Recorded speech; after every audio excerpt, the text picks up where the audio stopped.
கடந்த காலத்தை விட ஸ்பெர்ம் டொனேஷன் வந்து இந்த காலத்தில் ரொம்ப அதிகமாகிட்டு இருக்கு. நம்ம இந்தியா சைடு பார்த்தீங்கன்னா நமக்கு பெரிய கல்ச்சர்ஸ் இருக்கு, லீகல் இஷ்யூஸ் எல்லாம் இருக்கு. அதனால வந்து இந்தியா சைடு பார்த்தீங்கன்னா கொஞ்சம் கம்மியாக தான் இருக்கும். அதர் கண்ட்ரீஸ்லாம் பார்த்தீங்கன்னா இந்த ஸ்பெர்ம் டொனேஷன் வந்து ரொம்ப அதிகமாகவே போயிட்டு இருக்கு. டென்மார்க் தான் வந்து ஸ்பெர்ம் டொனேஷனோட ஒரு மேஜர் பிளேஸ்ன்னு சொல்றாங்க.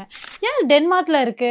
எல்லா கண்ட்ரீஸ்லும் தானே ஸ்பெர்ம் டொனேட்டர் இருக்காங்க, ஏன் அந்த கண்ட்ரியை மட்டும் சூஸ் பண்ணியிருக்காங்க அப்படின்னு பார்த்தீங்கன்னா, அதர் கண்ட்ரீஸை கம்பேர் பண்ணும்போது இங்கே வந்து லீகல் இஷ்யூஸ் வந்து அதிகமாக கிடையாது. இவங்களோட ஹெல்த் ஹேபிட்ஸ் எல்லாமே நல்லா இருக்கிறதுனால ஹெல்த்தி டோனர்ஸ் இருக்காங்க அப்படின்னு சொல்லிட்டு இந்த கண்ட்ரியை வந்து மேஜர் கண்ட்ரியா பாக்குறாங்க. இந்த கண்ட்ரீஸ்ல இருந்து தான் அதர் கண்ட்ரீஸ்க்கு வந்து ஸ்பெர்ம் எல்லாம் டொனேட் பண்றாங்க. அப்போ நீங்க நினைக்கலாம் நாங்கெல்லாம் ஹெல்த்தி டோனர்ஸ் தானே, நாங்களுமே வந்து கொடுக்கலாம் அப்படின்னு சொல்லி நிறைய பீப்புள்ஸ் நினைக்கலாம். இப்போ 100 டோனர்ஸ் இருக்காங்கன்னா அதுல 5 டோனர்ஸோட ஸ்பெர்ம்ஸ் மட்டும்தான் ஹெல்த்தியா இருக்கு, அவங்க தான் வந்து டொனேட் பண்ண முடியும் அப்படின்னு சொல்றாங்க. ஸ்பெர்ம் டொனேஷன்ல என்னென்ன மாதிரி ப்ராப்ளம்ஸ் இருக்கு? ஒரு பர்சனோட ஸ்பெர்ம் பாத்தீங்கன்னா 14 கண்ட்ரீஸ்க்கு வந்து டிஸ்ட்ரிபியூட் பண்ணிருக்காங்க.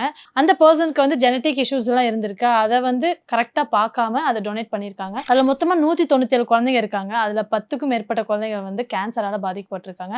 இன்னும் இருக்கிற குழந்தைகளுக்கு வந்து செக் பண்ணியிருக்காங்க. பட் கேன்சர் வரும்னு சொல்ல முடியாது, கேன்சர் வராதுன்னு சொல்ல முடியாது. ஆனா அவங்களுக்கு வரதுக்கான வாய்ப்புகள் இருக்கு அப்படின்னு சொல்லிட்டு இப்போ இருக்கிற நிலவரம் இருக்கு. ஸோ இந்த விஷயத்தை பொறுத்தளவு வந்து மக்கள் வந்து டாக்டர்ஸை மட்டும் தான் நம்புறாங்க. ஏன்னா எந்த டோனர்ஸையும் வந்து பேஷண்ட்ஸ் வந்து பார்க்கறது இல்லை, யாரு என்ன பர்சன்ஸ் அது எதுவுமே வந்து சீக்ரெட்டாக தான் மெயின்டைன் பண்றாங்க. இப்போ டாக்டர்ஸை பொறுத்தளவு என்னன்னா இந்த சிஸ்டமை நீங்க கொஞ்சம் கரெக்டாக கொண்டு வரணும், யாரும் இதுல பாதிக்கப்படக்கூடாது. ஏன்னா பீப்புள்ஸும் உங்களை நம்பி வந்து எல்லா விஷயமும் பண்றாங்க. இதை பத்தி நீங்க என்ன நினைக்கிறீங்கன்னு சொல்லி கமெண்ட் பாக்ஸ்ல கமெண்ட் பண்ணுங்க.